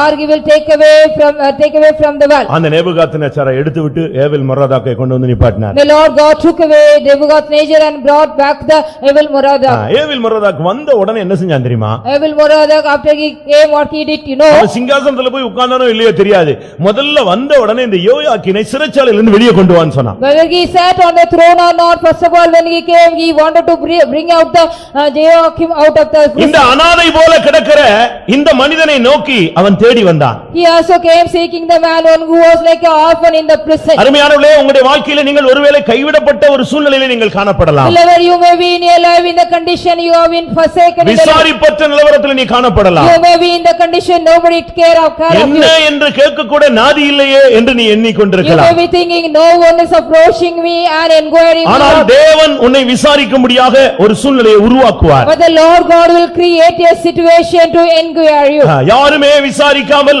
அனாதையாக தாய் தகப்பன் இல்லாமல் அந்நிய தேசத்திலே கிடந்த ஒரு மனிதனை நோக்கி தேவனுடைய கட்டளை வந்தது, சிறைச்சாலையிலிருந்து அவனை வெளியே கொண்டு வா. The commandment of God came on a man without anybody, like an orphan, without any care of the parents. He was in the prison. The word of God came and he bring him out of the prison. இதே போலதான் யோசேப்பும் கிடந்தான். Likewise only Joseph was in prison. ஒரு அநியாயமான குற்றச்சாட்டு, He an unrighteous guilty upon him. யோயாக்கீனாவது தவறு செஞ்சு அவன் குற்றவாளியா இருந்தான். Joachim, after doing the mistake, he was in prison. யோசேப்பு எந்த தவறு செய்யாமல் குற்றவாளியாய் மாற்றப்பட்டான். Joseph did not do any mistake. He be changed into a criminal. அவனையும் கர்த்தர் வெளியே கொண்டு வந்தார். இங்கே யோயாக்கீனையும் கர்த்தர் வெளியே கொண்டு The வந்தார். Lord God brought Joachim as well as Joseph brought him. முதலாவது அவனை சிறைச்சாலையிலிருந்து வெளிப்பட பண்ணினான். First of all, the Lord brought him out from the prison. இது உன்னுடைய வியாதியின் பிடியிலிருந்து கர்த்தர் உன்னை வெளியே கொண்டு வருவதை It காண்பிக்கிறது. shows about the Lord will bring you out from the sickness of you. இருக்கிற நிர்பந்தமான அனாதை சூழ்நிலையிலிருந்து கர்த்தர் உன்னை வெளியே கொண்டு வருவது. It shows about the wretched condition where you are from the condition of the orphan. He will bring you out. கைவிடப்பட்ட நிலவரத்திலிருந்து கர்த்தர் உன்னை வெளியே கொண்டு The வருவது. Lord shall bring you out of condition from being forsaken. வெளிவர முடியாத பாவ பிடிய பழக்க வழக்கங்களிலிருந்து தேவனால் உன்னை வெளியே கொண்டு வருவது. Only the Lord God himself bring you out from the Satan, the sin which you cannot even மரண know. பிடியிலிருந்து உன்னை வெளியே கொண்டு The வருவது. Lord shall bring you out from the catch of the death. செய்வினை வல்லமைகள் மந்திரவாக்கால் கட்டுகளிலிருந்து கர்த்தர் உன்னை வெளியே கொண்டு The வருவது. Lord shall also bring you out from the witchcraft as well as the magic powers. அந்த ஏவில் மொராதாக்கு வந்து 7 காரியங்கள் இவனுக்கு செய்தான். The evil Merodach, he came and did 7 things. தேவனால் நியாயம் தீர்க்கப்பட்ட மனிதனுக்கு தேவனால் இரக்கமும் கிடைத்தது. Even the man who was punished by the Lord God, he got the mercy from the Lord God. தேவனுடைய வார்த்தையை நீங்கள் விசுவாசியுங்கள். Yes, you believe the word of God. இவ்வளவுதான் முடிந்து போயிடுச்சு, 56 வயசு ஆயிருச்சு, இனிமே நான் என்னத்தை சாதிக்க போறேன்னு நீ சொல்லலாம். You can be saying, 50 years I am being old, I can't going to achieve anything, it is over everything. நான் பலவீனப்பட்டு I போய்விட்டேன், am become so weak, என் குடும்பம் என்னை விட்டு போய்விட்டது, my family has gone out from me, நான் ஒரு அனாதை, I am an orphan, எனக்கு உதவி செய்ய ஆள் இல்ல, none is there to help me. நான் இந்த பூமியில இருந்து என்ன பயன்? What is the use of being living on this earth? நான் இந்த பூலோகத்துல என்னத்தை சாதிக்க What போகிறேன்? I am going to offer in this earth? இப்படி எல்லாம் நீங்கள் எண்ணிக்கொண்டிருக்கலாம். Likewise you may be considering and counting. பிரியமானவர்களே, அப்படி அல்ல. கர்த்தர் உங்களுடைய வாழ்வையும் செழிக்க வைக்க முடியும். Beloved, it is not so. The Lord can also make flourish your life. ஈசா என்கிற அந்த மரம் வெட்டப்பட்டு விட்டது. The tree called Jesse was cut out. அந்த ஈசா என்னும் அடிமரத்திலிருந்து ஒரு கிளையை செழிக்க வைத்தவர் தான் நம்முடைய தேவன். Our God is a God. He is also sprout out the branch from the root of the tree Jesse. அந்த சிறைச்சாலையிலிருந்து கர்த்தர் அவனை வெளியே கொண்டு வந்தார். From that very same prison the Lord brought him out. எந்த வல்லமை உன்னை பிடித்து வைத்திருக்கிறதோ அதிலிருந்து கர்த்தர் உன்னை வெளியே கொண்டு வருவார். Whatever the power which caught you, the Lord want to bring you out from there. இரண்டாவது, அவன் தலையை உயர்த்தினான். Secondly, he lifted up his head. அவன் சூரிய வெளிச்சத்தையே பார்க்காம கிடந்த ஒரு He மனுஷன். was a man, he did not even see the sunlight. அவனுக்கு தலையை உயர்த்தணும்னு சிந்தையே He கிடையாது. did not give any mind to just lift up his head. அவன் தலையை எப்படி உயர்த்த முடியும்? How could he lift up his head? அவன் மனுஷனால் ஜட்ஜ்மென்ட் பெற்றவன் மாத்திரமல்ல, தேவனாலும் ஜட்ஜ்மென்ட் பெற்றவன். Not only he was a man received the judgment from the men, he was got the judgment from even God. நீங்க ஒன்றை புரிந்து கொள்ளுங்க. One thing you should understand, மனிதனால் நீங்கள் நியாயந்தீர்க்கப்பட்டால் பரவாயில்லை. if you are being judged by the man, it is all right. தேவனால் நீ நியாயந்தீர்க்கப்பட்டால் உன் கதி முடிந்து போனது. Your life will be finished or you will be finished if you are being judged by the Lord. ஆனாலும் கூட இரக்கமுள்ள தேவன் கடைசி நாட்களில் அவனை வெளியே கொண்டு வர சித்தமானார். Even though the God, merciful God want to bring him at the last life of him to out. அவனுடைய தலையை, குற்றவாளியின் தலையை உயர்த்தினார். The Lord God lifted up the head of the criminal. அந்த பானபாத்திரக்காரனுடைய தலையை உயர்த்தின தெய்வம். And the Lord God lifted the head of the cupbearer. தானியேலுடைய தலையை உயர்த்தின தேவன். The Lord God lifted the head of Daniel. யோசேப்பின் தலையை உயர்த்தின தேவன். The Lord God lifted the head of Joseph. Shadrach Meshach ஆபேத்நேகோவுடைய தலையை உயர்த்தின The Lord தேவன். God lifted the heads of Shadrach, Meshach and Abednego. இன்றைக்கும் தம்முடைய ஜனத்தின் தலையை உயர்த்துகிறவராய் இருக்கிறார். Even today he is also God to lift up the heads of his people. அந்த எரேமியாவிலே நாம் பார்க்கும் பொழுது When we read about the Jeremiah, 52ஆம் அதிகாரம் 32ஆம் வசனத்திலே Jeremiah chapter 52 verse 32, அவனோடு அன்பாய் பேசினான். he did speak kindly to him. 38 வருஷமா For 38 long years, அவன்கிட்ட யாருமே அன்பா பேசல. none of them did speak unto him kindly. இன்னைக்கு மனைவிமார்கள் எல்லாம் விசாரிங்க, You just inquire about all the wives. உங்க புருஷர்கள் எல்லாம் அன்பா பேசுறாங்களான்னு. Whether all your கல்யாணத்துக்கு husbands முன்ன இருங்க, நீங்க ஏன் ஸ்பீடா போறீங்க? கல்யாணத்துக்கு முன்னால அன்பா பேசினாருன்னு சொல்லுவாங்க. If you inquire about the wife, whether your husbands are speaking kindly and you, before the marriage, they did speak kindly unto us. புருஷனை கேளுங்க, Just inquire all the husbands. கல்யாணத்துக்கு முன்னால என்னை விடாம நச்சரிச்சான்னு சொல்லுவான். They'll be saying, before the marriage, she was kindly talking unto me. இன்னும் ஒரு சிலர் விசாரிச்சா, If you inquire some others, கல்யாணமாகி ஒரு 3 மாசம் நல்லா வாழ்ந்தோம் அப்படிம்பாங்க. after the marriage, for 3 years, we lived happily. இந்த யோயாக்கின் சொன்னானே, நான் 3 வருஷம் 10 நாள் நான் அரசாட்சி செய்தேன். This Joachim said, so only 3 months and 10 days I reigned. அதுக்கு பிறகு After that, சிறைச்சாலைக்கு போயிட்டான். he got me into the prison. அதுக்கு பிறகு உங்க வாழ்க்கை எப்படி இருந்துச்சு? After that, how was your life? உன்னைய பார்த்தா பிடிக்கல, If they see you, they don't like. நீ பேசினா பிடிக்கல, If you talk, they don't like. நீ கிட்ட வந்தா பிடிக்கல, If you come near, they don't like. நீ சாப்பாடு செஞ்சு வச்சா பிடிக்கல, If you cook any food, they don't like. உன் முகத்தை பார்த்தாலே பிடிக்கல, If they see your face, they don't like. நீ வீட்டுக்குள்ள வந்தாலே பிடிக்கல. If you come inside the house, they don't like. இதானே Isn't it so? இதுதான் நடந்துச்சு. Only this was happened. ஒரு பையன்ட்ட கேட்டேன், நீ ஏன்பா இப்படி எல்லாம் தப்பு பண்ணனா? என்னை யாருமே நேசிக்கவே இல்லை. So I enquired a boy, what did you do all the mistake? None loved me. உன்னை யாருமே நேசிக்கலன்னா நீ ரோட்ல போறவனை நேசிக்க ஆரம்பிச்சிருவியா? So if you don't, nobody love you means will you love the person who the passerby? ஒரு பெண்ணை கேட்டேன், என்னப்பா ஏமா நீ இப்படி தாறுமாறா போயிட்டேன்னு. என்னைய வீட்டுல அப்படி கடிச்சு கடிச்சு கொதர்னாங்க. அந்த பையன் கடிக்கல, இனிமே கடிப்பான். So why did you go like this? Do mistake when I enquired a girl, she said, so none of them just talk me kindly, they were also biting and குடும்பங்கள் tearing. சீரழியறதுக்கு காரணம் அன்பான பேச்சு இல்ல. Because you don't know to speak kindly, the families are being destroyed. நான் சொல்றது உங்களுக்கு கொஞ்சம் டிஃபரண்டா இருக்கும், ஆனா பச்சையான உண்மை அதுதான். It may be somewhat different than you, but it is a truth what I say. அவனோட அன்பா பேசுறதுக்கு 38 வருஷமா ஒருத்தர் இல்ல. அவன் அப்படி ஒரு அனாதை போல அன்புன்னா என்னங்கிறதுக்கு ஏங்கி கொண்டிருந்த ஒரு ஆள். He was a man, he was longing for the love. None of them did speak kindly and he for 38 long years.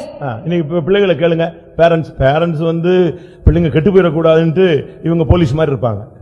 So the parents will be acting like the police because the children should not be corrupted away. ஆனா இந்த பிள்ளைங்க என்ன நினைச்சுக்குது இவங்க original போலீஸ்னு நினைச்சிருது. But the children what they are thinking they are original police. நீ திருடனா இருந்தா நீ original போலீஸை பார்த்து பயப்பட தான் If வேண்டியிருக்கு. you are a thief only you have to just get afraid by seeing the original police. அதனால இவங்க எங்க குடும்பத்தை கெடுத்து பேரை கெடுத்துருவானோன்னு இவங்க ஒரிஜினல் போலீஸாவே மாறிட்டாங்க. யூனிஃபார்ம் மட்டும் தான் போடல. So only the parents they are not even wearing only the uniform. They because the children will be corrupted their family's name. So they become original police acting இந்த like. பிள்ளைகளுக்கு அன்புன்னு சொன்னா நம்ம மேல அப்படியே சிரிச்சு பேசுறது பின்னால வரைக்கும் வந்து பஸ் ஏத்தி விடுறது இதுதான் அன்புன்னு நினைக்குதுங்க. The children what they are thinking only love me they are just laughing and talking with them and till the bus stand they are coming and just. அது ஏமாத்துற வஞ்சிக்கிற அன்பு. That is a deceiving love. அன்புல கடிந்து கொள்ளுதல் உண்டு. There is also rebuke in the love. அன்புல சிட்சை உண்டு. There is punishment in the love. நான் சிரிச்சு பிரசங்கம் பண்ணேன்னா நீ ஒருத்தனும் பரலோகம் போக மாட்ட. If I also laugh and preach mean none of you will go into heaven. ஆமா உண்மையே. நான் ஜோக் அடிச்சு நீங்கள் எல்லாரும் அமுக்கி குலுக்கி கொடுங்கள் ஹல்லேலூயா சொல்லுங்கள் எல்லாரும் நாம் பரலோகம் இப்பொழுது நாம் கால் எடுத்து வைப்போம் ஒருத்தனும் போக மாட்டான். So if I also laugh and say just you also press together and you just shake together and give means if I laugh mean none of you will go. பிரசங்கம் கேட்கும் போதே பாதி தோல் உரிஞ்சிரணும். So when you hear the message half of your skin should be removed. ஆத்துமாவையும் கணுக்களையும் உருவ குத்தி அதை பிச்சு எடுக்கிறது தான் பிரசங்கம். So the message is only piercing through the soul and the joint and dividing into two. அப்படிதானே? கரெக்ட் தானே? எபிரேயர்ல சொல்லி இருக்கு. அது கணுக்களையும் கட்டுகளையும் உருவ குத்தி அது அப்படியே ஆபரேட் பண்ண உள்ள போகும். பிரசங்கம் கேட்கும் பொழுது போதக சிட்சையே ஜீவ வழி. The fruits of instructions or the way of life it will go inside and just pierce through the joints and marrow. Butter போட்டனா நீ பட்டர் தான் போட்டு அவ்வளவுதான் நீ இங்க தான் உட்கார்ந்திருப்ப. If I put butter means only you will be applied butter and be here. இங்க அது சிபிஎம்ல அந்த ஸ்கீமே கான்செப்டே கிடையாது. There is no concept in CPM here.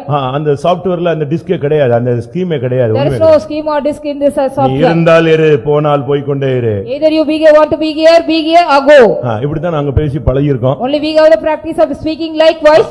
இங்க பாருங்க அன்பா பேசுறதுக்கு ஆளே இல்ல. Yes see the none was ready to speak kindly unto him. இந்த ராஜா அவனிடத்துல அன்பா பேசினான். This king speak unto him kindly. அவனுக்கு ஆச்சரியமா இருந்துச்சு என்னைய நேசிக்க ஒரு ஆள் இருக்கா. He was just astonished is there anybody that பிரியமானவர்களே உங்களை நேசிக்க ஒருவர் இருக்கிறார் அவர்தான் இயேசு. Beloved there is a person to love you he is Jesus Christ. Nebuchadnezzar செத்து போனான். உன்னை விரோதித்ததான சத்துருவை கொன்று போட்டு உன்னை நேசிக்கிறதான ஒரு நபரை அவர் எழுப்பிக் கொண்டு வருகிறார். Nebuchadnezzar one who hated you the enemy the Lord killed and just brought another man to love you. அவன் பழைய பாம்பு அவனை அழிச்சிட்டாரு. இப்போ உன்னோடு அன்பாய் பேசுகிற ஒரு நேசர் இருக்கிறார். So he is a old serpent the Lord God destroyed there is also a beloved to talk to you kindly. நீங்க கொஞ்சம் அன்பா பேசி பாருங்க வாழ்க்கையில எல்லாரும் சீர்பற்றுவாங்க. If you speak little kindly everybody will be right in their life.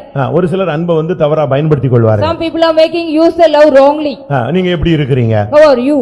பாருங்க அவனை யாருமே பேசல. அன்னைக்கு ஃபர்ஸ்ட் அவன்ட அன்பாய் அந்த ஏவில் மரதா கூப்பிட்டு உட்கார்ந்து பேசினான். This none of them that did speak unto him kindly. This evil Moradok just talked unto him kindly on the day. அவருடைய ஆசனங்களுக்கு மேலாக அவனுடைய ஆசனத்தை உயர்த்தி அதுல போய் உட்காருன்னு சொன்னான். So after we just brought him out from the prison, he did speak unto him kindly as well as he made him to sit with the thrones above the thrones of the Babylonian king. நீங்கள் யோசித்து பாருங்க. Just you think it over? உங்களுடைய வாழ்க்கை எப்படி அமைய போகிறது? How is your life is going to be set? யோசேப்பை அவனை சிங்காசனத்துல கொண்டு வந்து கர்த்தர் உட்கார வைத்தார். The Lord God made Joseph to sit in the throne. தானியேலை கர்த்தர் சிங்காசனத்துல கொண்டு வந்து உட்கார வைத்தார். The Lord God made Daniel to sit in the throne. அவர் எளியவனை புழுதியிலிருந்து எடுக்கிறவர். The Lord God takes the poor man from the dust. சிறியவனை குப்பையிலிருந்து எடுக்கிறவர். He is taking the needy from the dunghill. அவனை பிரபுக்களோடு உட்கார வைக்கிறவர். He is making him to sit with the noble people. மகிமையான சிங்காசனத்தில் கொண்டு போய் அமர வைக்கிறவர். He is also making him to sit with the glorious throne of him. அவனுடைய ஆசனத்தை எல்லாருடைய ஆசனத்தை காட்டிலும் உயர்த்தி வைத்தான். The Lord God he lifted the throne of him above all the thrones of others. அங்க இருந்த பாபிலோன் மாகாண ராஜாக்கள் எல்லாம் ஆச்சரியப்பட்டாங்க. என்னடா இவன் ஜெயிலில் இருந்து இவனை தூக்கி கொண்டு வந்து எம்மோடு கூட உட்கார வச்சிட்டானேன்னு சொல்லி. So all the other kings from the kingdom of the Babylon they were astonished because he has lifted the throne with the others. இது மேஜிக் அல்ல. இது பிரசங்கத்துக்காக சொல்லப்படுற ஒரு எழுச்சியின் வார்த்தையும் அல்ல. This is not magic. This is not the emotional word for the sake of இந்த வார்த்தையை நீ விசுவாசித்தால் இந்த பாதையிலே நீ போய் கொண்டிருந்தால் இந்த வாக்குத்தத்தம் இந்த வாழ்வின் அனுபவம் இந்த வசனம் உன்னுடைய வாழ்க்கையிலே பலிக்கும். If you believe the word of God if you are also passing through the same path of the word of God the promise will also just carried out in your life. அவனுடைய சிறையிருப்பின் வஸ்திரத்தை மாற்றினான். He changed the government of the prison government. 38 38 வருஷமா ஒரே யூனிஃபார்ம்ல கிடந்த ஒரு ஆள் அவன். He was a man for 38 long years, he was wearing the prison garment. அவன் ராஜான்னு சொல்ல முடியுமா? Can we call him as a king? நான் ஒரு ராஜகுமாரன் சொல்ல முடியுமா? Can we call him as a prince of? எனக்கு ஒரு தேசம் இருந்ததுன்னு சொல்ல முடியுமா? Could he say I got a kingdom? அவனுக்கு ஒரு Dress போட்டிருந்தாங்க. He was given a dress. அது அந்த ஆயுள் தண்டனை கைதிகளுக்கு ஒரு Dress எல்லா ஜெயில்லயும் இருக்கு, பாத்திருக்கீங்களா? Even in all the prisons they will be given a separate dress for the life sentence prisoners. சாதாரண கைதிகளுக்கு வீட்ல இருந்து Dress கொடுக்கலாம். Ordinary prisoner they will be given the dress from the house. தண்டனை கைதிகளுக்கு அவங்க தான் Dress கொடுக்கறாங்க. Only for the people those the prisoners under the judgment they will be giving. நான் சென்னை சென்ட்ரல் ஜெயில போயிருக்கும்போது when I had been to the Chennai Central Jail, அங்க நீங்க போனீங்கன்னா இந்த ஆயுள் கைதிகளுக்கு எல்லாம் ஒரு Dress போட்டுருக்காங்க. so for all the lifetime prisoners they will be given the separate dress. அவங்க Dress அந்த Dressல நம்பர்லாம் இருக்கும். And they will be having a separate government as well as number on that. அவங்கள பார்த்தா கண்டுபிடிச்சிடலாம் இவங்க எல்லாமே ஆயுள் கைதிகள். See in that easily we can identify them, they are the life sentence people. நான் சாட்சி சொன்னேன். I gave the testimony. எனக்கு முன்னால ஒரு ஆயுள் கைதி சாட்சி சொன்னார். So in front of me or before me another prisoner gave the testimony. ஒரு கலோகேஸ்ல சண்டனை பெற்று உள்ள வந்து அவர் உள்ள ரட்சிக்கப்பட்டு ஞானசானம் பெற்று பரிசுத்தாய் பெற்று உள்ள சாட்சியா என்ன செய்றான்? கைதி இன்னைக்கும் கைதி தான், அன்னைக்கு வெளிய வந்துட்டானே தெரியல. அன்னைக்கு அவன் கைதி உள்ள இருந்து சாட்சி சொல்றான், கர்த்தர் என்னை ரட்சித்தார். After he attended a murder case, he went inside the prison, being inside the prison he was saved and he just gave the testimony there. எப்படி இருக்கும்னு யோசிச்சு பாருங்க. How it would be. அவன் ஒரு ஹாஃப் டிரையர் போட்டு ஒரு shirt அவனுக்கு கொடுத்திருக்காங்க. அவங்க எல்லாம் பாத்தீங்கன்னா இப்படி ஒரு 100-150 பேர் இருப்பான். அவங்க எல்லாம் சூப்பர்வைசர் மாதிரி சுத்திட்டு இருப்பாங்க அங்க. They will be just roaming like they will be having hundreds of people likewise we are in the white dress or something and they will be roaming like supervisor. அவங்க தான் சாப்பாடு எல்லாம் பரிமாறுவாங்க. They used to supply the meals. அவங்க தான் அங்க எடுபடி வேலை ஃபுல்லா செய்றது யாரு? மேனேஜர் மாதிரி சுத்திட்டு இருப்பான். எல்லாம் யாரு? ரொம்ப டீசென்ட்டா இருந்த மாதிரி இருக்கும் டிரைவர் போட்டா. ஆனா அவனை பெரிய பெரிய ஜெயில் அதிகாரிகள் எல்லாம் கூப்பிட்டு அதை செய் இதை செய்ன்னு சொல்லுவாங்க. இவங்கள பார்த்தானா இந்த லோக்கல் கைதி எல்லாம் என்ன செய்வான்? பயப்படுவான். So seeing them the local prisoners will be getting afraid because all the officers they will be giving all the works to them, they will be assigning all the works. இவனை அழைத்து அவனுடைய சிறையிருப்பின் வஸ்திரத்தையே இந்த ஏவில் மொராதாக் மாத்திட்டான். So calling him evil Moraddak changed the government of the prison government to him. எப்படி இருக்கும் பாருங்க. Just you think it over. இந்த ஹாஸ்பிடலுக்கு போனாலே uniform மாத்திடுறானே. Even if they go to the hospital they are changing the uniform. ஹாஸ்பிடலுக்கு போய் operation அப்படி இப்படின்னாங்கன்னா உடனே போதும் ஒரு ஆணா இருந்தாலும் பெண்ணா இருந்தாலும் ஒரு நைட்டி மாதிரி ஒன்னு மாட்டி விட்டுறான். So if you go to the hospital, if you want to go for the operation whether male or female, like a nightie they are giving you. அப்படிதானே? So எல்லாம் மாட்டிட்டாங்க, ஒரே மாதிரி கிடக்க வேண்டியதா எல்லாருமே. they all you have to lie down like same. நல்ல ஜெபம் பண்ணு சோகமாயிரும், நீ அங்கெல்லாம் போகாதன்னு சொல்லி தர்றோம். So even though you pray well, you don't need to go there means. தெய்வீக சுகத்துல நில்லு கர்த்தர் உன்னை சுகமாக்குவார்னு சொல்றோம். If we say so that if we stand on the divine healing, the Lord will heal you. யோசிச்சு பாருங்க. Just think it over. இவனுடைய சிறையிருப்பின் வஸ்திரத்தை அவன் மாற்றினான். The Lord God changed the garment of the prison of him. அவனுடைய வஸ்திரங்களை மாற்றினால்தான் அவனுடைய வாழ்க்கையை மாறினதுக்கு அடையாளம். Only then if his garments being changed, his status also changed. அவனுடைய லைஃப் மாறிடுச்சுன்னு அர்த்தம். His life is changed.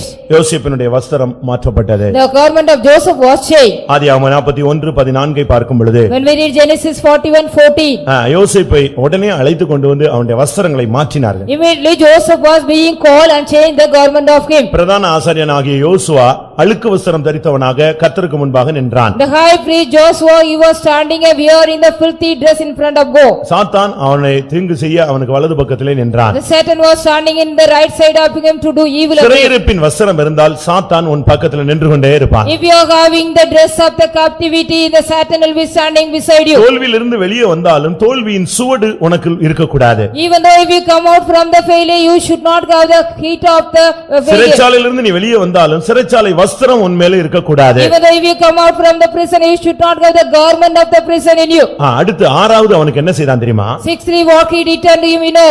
என்னுடைய சமூகத்திலே நீ நித்தமும் போஜனம் பண்ணலாம்னு சொன்னான். Every day you can have your meals in my presence. நீங்க போய் பாருங்க, ஜெயில்ல ஒரு நாள் உட்கார்ந்து சாப்பிட்டு பாருங்க. Just you go to the jail and eat one day.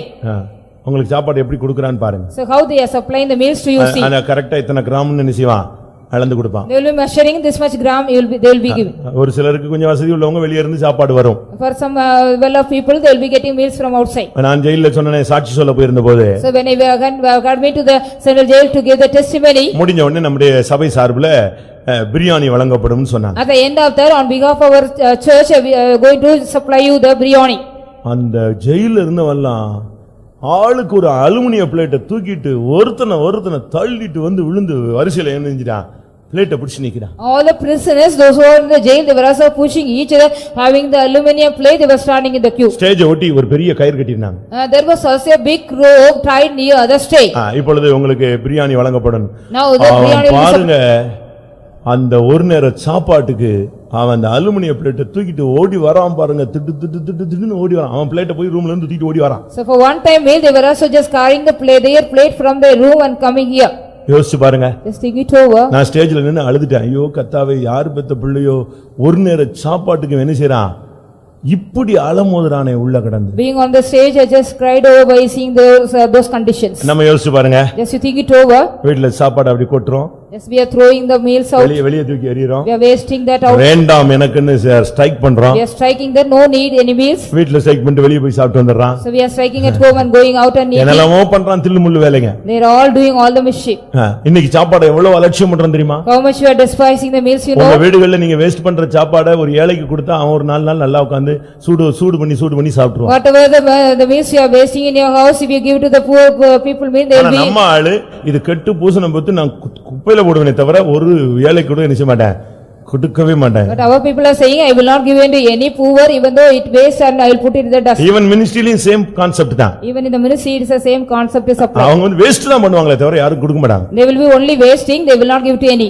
தன்னுடைய சமூகத்துல உட்கார்ந்து போஜனம் பண்ண அவனுக்கு அருள் செய்தான். He also granted him to sit with him to eat in front of him. மேவிபோசேத் ஒரு நொண்டியான ஒரு மனிதன். Mephibosheth was a lame man. அவனுக்கு தாவீது தன்னுடைய சமூகத்துல உட்கார்ந்து சாப்பிட அவனுக்கு அருள் செய்தான். David granted unto him to sit with him to eat. யோபு சொல்லுகிறான், Job says, தாய் தகப்பன் இல்லாதவன் என் பந்தியில சாப்பிடாம நான் ஒரு நேரம் கூட சோறு சாப்பிட்டது I கிடையாதுன்னு can சொல்றான். never eat simply meals without and even the orphans I ate. யாராவது ஒரு யோபு இங்க இருக்கான அந்த சிவகாசி சர்ச்சில்? Is there any at least one Job in Sivagasi church?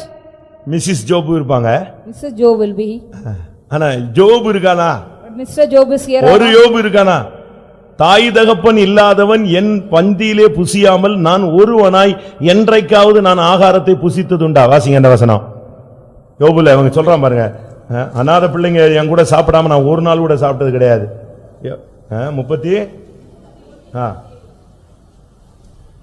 இருக்குல்ல, அப்ப இதை நிறைவேற்றி காட்டுங்க எல்லாரும். வாசிங்க 31:17. தாய் தகப்பன் இல்லாத பிள்ளை என் ஆகாரத்தில் சாப்பிடாமல் நான் ஒருவனாய் சாப்பிட்டதுண்டோ? என்னைக்காவது நான் அப்படி சாப்பிட்டு இருக்கேனான்னு கேக்குறான். He's asking, either any day could I have eat without the fatherless? பக்கத்து வீட்டுல அக்கா வீட்டு இருந்தா கூட கதவு பூட்டிட்டு வந்து disturb பண்ணிடுவாமா. Even the neighbors house, the eldest house mean they'll be just closing there, she'll be disturbing. நான் இதே பாதையில போனவன்.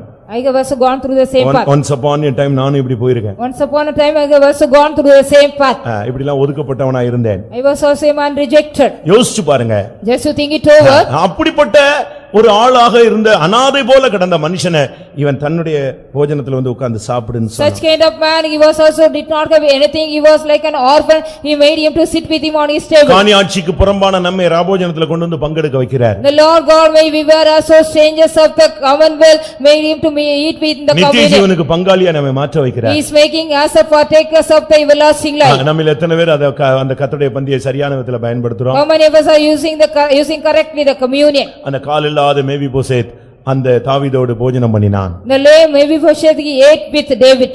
கடைசியாக Finally, அந்த எரேமியா 52:34 நாம் பார்க்கும் பொழுது, when we read Jeremiah 52:34, அவன் உயிரோடு இருந்த நாளெல்லாம் அவனுடைய மரண நாள் பரியந்தமும் அவனுடைய செலவுக்காக பாபிலோன் ராஜாவினால் கட்டளையான அனுதின திட்டத்தின்படி அனுதினமும் அவனுக்கு கொடுக்கப்பட்டு வந்தது. இப்பொழுது கடைசி அவனுக்கு கொடுக்கப்பட்டது என்னன்னா, மரண பரியந்தம் அவனுடைய தேவைகளை அந்த ராஜா சந்தித்தான். the king also made all the expenses of him till the death of him. இன்னைக்கு अनेகருக்கு ஒரு question. Today many of them they are having a question. நம்முடைய முடிவு எப்படி இருக்கும்? How shall my end? கடைசி வரைக்கும் நம்முடைய குடும்பத்தார் நம்மளை கவனிப்பாங்களா? Till the last end, whether my family members take care of me or not. இப்பமே நம்முடைய பிள்ளை நம்மளை கவனிக்க மாட்டேங்கறானே, இனிமே கடைசி காலத்துல நம்மளை இவங்க செய்வாங்களா? Even now my son is not taking care of me, till my last year will he take care of me. இப்பமே நம்முடைய நிலவரம் கைவிடப்பட்ட நிலவரம் போல இருக்கு. கடைசி வரை நம்ம வண்டி ஓடுமா? So even now my state is like being forsaken till the last life shall I life. யோபு எல்லாத்தையும் இழந்துட்டான உடனே அவங்க மனைவி சொன்னாங்க, நீ ஏன் உயிரோட இருக்க, செத்து போன்னு சொன்னா. When Job lost everything, his wife says, so why do you live, why can't you die? எப்படி இருக்கும்னு யோசிச்சு How பாருங்க. it would be, just think it over. ஆவிக்குரிய ஜீவியத்துல இன்னைக்கு கடைசி வரை நம்முடைய ஓட்டம் எப்படி இருக்குங்கிற ஒரு கேள்வி எல்லாருக்குள்ளயும் இருக்கு. All are having a question, how shall be our spiritual life in the spirit, till the end. ஆனால் உன்னை அழைத்த தேவன் உன்னை கடைசி வரை நடத்த வல்லவர். But the Lord God on who call you is able to lead you till your last life. சங்கீதத்துல சொல்லி இருக்கிறது இந்த தேவன் மரண பரியந்தம் நம்மை நடத்துவார். In Psalms it has been said about this, Lord God will guide us till our death. 48ஆம் சங்கீதம் 14ஆம் வசனத்துல இந்த தேவன் சதா காலங்களிலும் உண்மையுள்ளவர், இவர் மரண பரியந்தம் நம்மை நடத்த வல்லமையுள்ளவராய் இருக்கிறார். This God lives faithful forever and ever, he is our guide till our death. உன்னை அழைத்த தேவன் கடைசி வரை உன்னை நடத்தவும், உன்னை பாதுகாக்கவும், உன்னை பராமரிக்கவும், உன்னை நிலைநிறுத்தவும், உன்னை மகிமையான சிங்காசனத்தில் கொண்டு போய் சேர்க்கவும் அவர் வல்லவர். The Lord God on who call you is also able to lead you and guide you till the last days of your என்னை life. மரண பரியந்தம் அவர் நடத்துவார் என்று விசுவாசிக்கிறவர்கள் கண்களை மூடி முழங்கால் படியிடுவார். Those who believe that he is able to lead or guide me till the death, close your eyes and kneel down. அந்த குறிக்கப்பட்ட நாளில் யோயாக்கீமுக்கு விடுதலை அளித்த தேவன் இன்றைக்கு உன்னுடைய வாழ்க்கையிலே ஒரு மாற்றத்தை சந்திக்கும்படியாக அவர் கடந்து வந்திருக்கிறார். On the particular day the Lord God set free Joachim, is also come here to set you free in a day. எத்தனை பேர் விசுவாசிக்கிறீர்கள்? How many of you believing that? தேவன் சொன்னால் அதை செய்யக்கூடிய தேவன். If the Lord God said, he is able to do so. தேவனுடைய வார்த்தையை விசுவாசிக்கிற எல்லாரும் கண்களை மூடுங்கள். Those who believe the word of God, let us all close our eyes. தேவனுடைய வார்த்தையை விசுவாசிக்கிறவர்கள் கண்களை மூடி முழங்கால் படியிடுங்கள். Those who believe in the word of God, close your eyes and kneel down. என்றோ செய்த தவறு அவனுடைய வாழ்வை சீரழித்து விட்டது. The mistake which has been done long back, it has destroyed his life. உங்களில் அப்படிப்பட்ட நிலவரத்தில் எத்தனை பேர் காணப்படுகிறீர்கள்? How many of you are being in the same state of him? அறியாமையுள்ள காலங்களில் நான் செய்த தவறுகள், The mistake which I have also done in the innocent of my days. புத்தி இல்லாத நாட்களில் நான் நடந்து கொண்ட விதங்கள், The mistakes which I also walked with the days where I don't have any என்னுடைய knowledge. வருங்காலத்தை சூன்யமாக்கி விட்டது. It has made my future into nothing. என்னுடைய வாழ்க்கையை சீரழித்து விட்டது. It has destroyed my life. என்னுடைய சரீரத்தை கெடுத்து விட்டது. It has corrupted my body. இன்றைக்கு நான் பிசாசினால் தாக்கப்பட்டிருக்கிறேன். Today I am being attacked by the devil. இன்னைக்கு வியாதியினால் நான் தாக்கப்பட்டிருக்கிறேன். Today I am being attacked by the disease. இன்னைக்கு பொல்லாத வல்லமையினால் நான் தாக்கப்பட்டிருக்கிறேன். Today I am being attacked by the evil powers. இன்னைக்கு நான் கைவிடப்பட்ட ஒரு அனாதை போல Today காணப்படுகிறேன். I am like an orphan being forsaken. எத்தனை பேர் இப்படிப்பட்ட அறிக்கையில் இருக்கிறீர்கள்? Today how many of you being just found under this statement? எனக்கு மீட்பு இல்லை, I don't have any redemption. எனக்கு இருக்க இரக்கம் இல்லை, I don't have any mercy. எனக்கு யாரும் தயவு பாராட்டுவார் இல்லை, None is ready to show favor to me. என்னை தூக்கிவிட ஆள் கிடையாது, There is no person to lift me up. எனக்கு கை கொடுக்க ஆள் இல்லை. There is no person to give me hand to help. இப்படிப்பட்ட நிர்பந்தமான நிலவரத்தில் இருக்கிறவர்களே, உங்களுக்கு தான் இந்த வார்த்தை அனுப்பப்படுகிறது. People those who are under the wretched condition, this word is sent unto you. எனக்கு ஆச்சரியமாக இருந்தது. I was astonished. ஜட்ஜ்மெண்ட் வாங்கிட்டு ஒண்ணுமில்ல ஃபைனல் இவ்வளவுதான் சொல்லி போன ஒரு மனிதனை கர்த்தர் 56 வயசுல வெளியே கொண்டு வந்துட்டார். After getting the judgment, only his life was this much, he is considered, and when the Lord God brought him out at the age of 50. தேவனே கைவிட்டார் என்று உன்னுடைய உள்மனது சொல்லுகிறது. அப்படி அல்ல. அந்த சூழ்நிலையிலும் நான் உனக்காய் கிரியை செய்வேன், நான் உனக்காய் இருக்கிறேன் என்று சொல்லுகிறவர், இருக்கிறவராகவே இருக்கிறவர் கடந்து வந்திருக்கிறார். Even the inner soul of you tells you, even the Lord God forsaken you, but the Lord God says, I am alive and I am forever, I have come for you.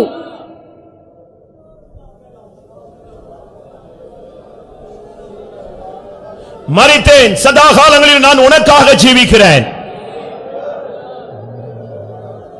நான் உன்னை மரண பரியந்தம் உன்னை நடத்துவேன்.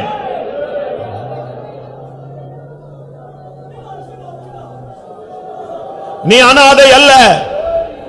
என்னுடைய அனாதி தீர்மானத்தில் உள்ளவன், என்னுடைய அனாதி தீர்மானத்தில் உள்ளவள். இப்பொழுது நான் உன்னை கைவிட்டேன், ஆனால் உருக்க இரக்கங்களினால் மறுபடியும் உன்னை நான் சேர்த்துக் கொள்வேன்.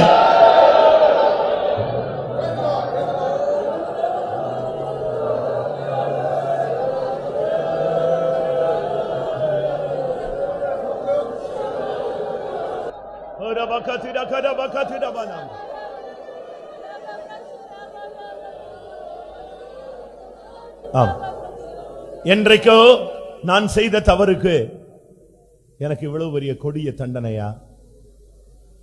என் வாழ்வில மீட்பே கிடையாதா? இதுதான் முடிவா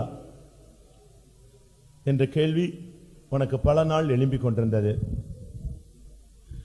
அருமையான தேவனுடைய பிள்ளையே, ஒருவேளை நீ நியாய தீர்ப்பின் உச்சகட்டத்தில் நீ நின்று கொண்டிருந்தாய். எனக்கே இந்த பிரசங்கம் பண்ணும்போது ஆச்சரியமா இருக்கிறது.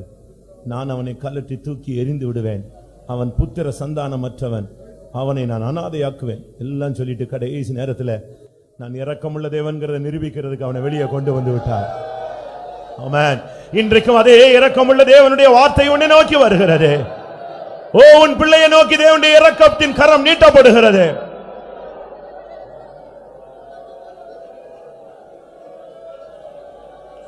அந்த ஏவில் மொராதாக் மூலமாக கிரியை செய்த தேவன் இன்றைக்கு உனக்கு சகாயமான ஆட்களை கர்த்தர் உன் வாழ்வில் எழுப்புவார். ஹல்லேலூயா. எத்தனை பேர் விசுவாசிக்கிறீர்கள்? உன் குடும்பத்தில் உனக்கு சகாயமான நபரை எழுப்புவார். ஊழியத்திலே உனக்கு சகாயமான ஆட்களை எழுப்புவார். ஹல்லேலூயா. தொழிலில் உனக்கு சகாயமான ஆட்களை எழுப்புவார். உன் பிசினஸ்ல உனக்கு சகாயமான வழிகளை கர்த்தர் திறப்பார். ஹல்லேலூயா. தேவனால் அது கூடும். ஆமென். உனக்கு எதிராக இருக்கிற வல்லமையை முடிவுக்கு கொண்டு வருகிறார். ஓ, உனக்கு சாதகமான வழிகளை கர்த்தர் திறக்க போகிறார். ஓ ரபகதி ரபகதி ரகடபகதி ரபனாதிரா. ஆமென். உன்னோடு யாரும் அன்பாய் பேசவில்லையே என்று நீ பின்வாங்கி போக வேண்டாம். என்னை விசாரிக்க ஆள் இல்லையே என்று நீ எண்ண வேண்டாம். உன்னோடு அன்பாய் பேசுகிற ஒரு அன்புள்ள தேவன் இருக்கிறார். அவர் முடிவு பரியந்தம், உலகத்தின் முடிவு பரியந்தம் ஓ, அவர் உன்மேல் அன்பாகவே இருக்கிறார். தேவன் அன்பாகவே இருக்கிறார். கடைசி பரியந்தமும் கூட இருப்பேன் என்றார். கடைசி பரியந்தமும் கூட இருப்பேன் என்றார். அதை இடைவிடாமலே பதை கமல் நிற்பேன், பதை கமல் நிற்பேன். கடைசி பரியந்தமும் கூட இருப்பேன் என்றார். கடைசி பரியந்தமும் கூட இருப்பேன் என்றார். அதை நம்புவேன், இடைவிடாமலே பதை கமல் நிற்பேன், பதை கமல் நிற்பேன். கடைசி பரியந்தமும் கூட இருப்பேன் என்றார். கடைசி பரியந்தமும் கூட இருப்பேன் என்றார். கடைசி பரியந்தம் கூட இருப்பேன் என்றார். கடைசி பரியந்தம் கூட இருப்பேன் என்றார். ஹல்லேலூயா.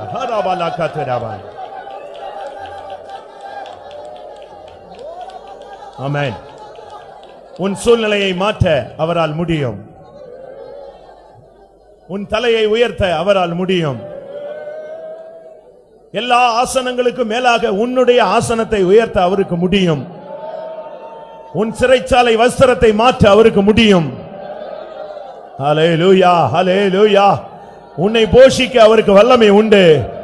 உன்னை மரண பரியந்தம் அவர் நடத்துவார். பயப்படாதே. உன் முடிவு மகிமையாய் மாறும். ஹல்லேலூயா, ஹல்லேலூயா, ஹல்லேலூயா, ஹல்லேலூயா. திடபலகதி டகடபகதி டபலகதி டபல்.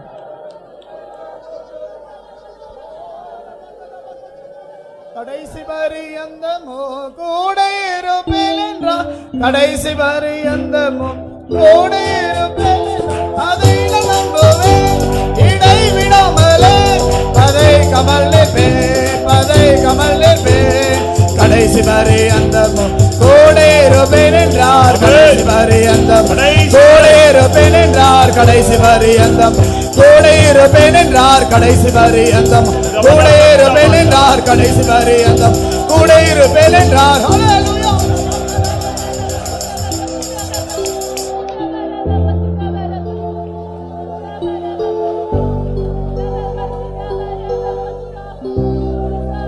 ஆம். அவனுடைய தாய் ஏதோ ஒரு சிறைச்சாலையில் அடைக்கப்பட்டு அவள் வாழ்க்கை முடிந்து போய்விட்டது. ஆனால் கர்த்தர் இவனை வெளியே கொண்டு வந்தார். உன்னோடு கூட சேர்ந்த எத்தனையோ பேர் வாழ்க்கை முடிந்து விட்டது. ஆனால் கர்த்தர் உன் தலையை உயர்த்துவார். ஆமாம். எத்தனை பேர் தேவனுடைய வார்த்தையை விசுவாசிக்கிறீர்கள்? நீ அவரை நம்பினால் கெட்டு போக மாட்டாய். அவரை நம்பினவர்கள் வெட்கப்பட்டு போனதில்லை. உன் தலையை உயர்த்தக்கூடிய நாட்கள் நெருங்கி விட்டது. உன் ஆசனத்தை உயர்த்தக்கூடிய நாட்கள் வந்து விட்டது. கர்த்தர் உன்னை கடைசி வரை நடத்துவார். உன் தாய் தகப்பன் கைவிட்டாலும், உன் புருஷன் மனைவி, உன் பிள்ளைகள், உன் பெற்றோர்கள் கைவிட்டாலும், ஓ, உன்னை கடைசி பரியந்தம் நடத்தக்கூடிய தேவன் ஒருவர் உண்டு. இந்த தேவன் சதா காலங்களிலும் கடைசி பரிய மரண பரியந்தம் உன்னை நடத்துவார்.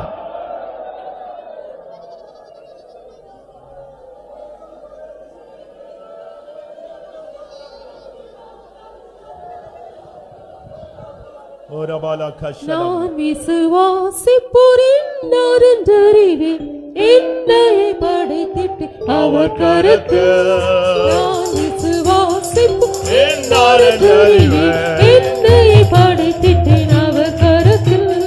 முடிவு வரை என்னை நடத்திடுவார். ஊற்று வளர்ச்சி பாரே. முடிவு வரை என்னை நடத்திடுவார். ஊற்று வளர்ச்சி பாரே. நான் விசுவாசிப்புரிந்தறிவேன் என்னை படைத்திட்டேன். முடிவு வரை அவர் உன்னை நடத்துவார். நான் விசுவாசிப்பவனை முடிவு வரை நடத்துவார். படைத்திட்டேன் அவர் கரத்தில். முடிவு வரை என்னை நடத்திடுவார். ஊற்று வளர்ச்சி பாரே. முடிவு வரை என்னை நடத்திடுவார். ஊற்று வளர்ச்சி பாரே. முடிவு வரை என்னை நடத்திடுவார். ஊற்று வளர்ச்சி பாரே. முடிவு வரை என்னை நடத்திடுவார். ஊற்று வளர்ச்சி பாரே. முடிவு வரை என்னை நடத்திடுவார். ஊற்று வளர்ச்சி பாரே.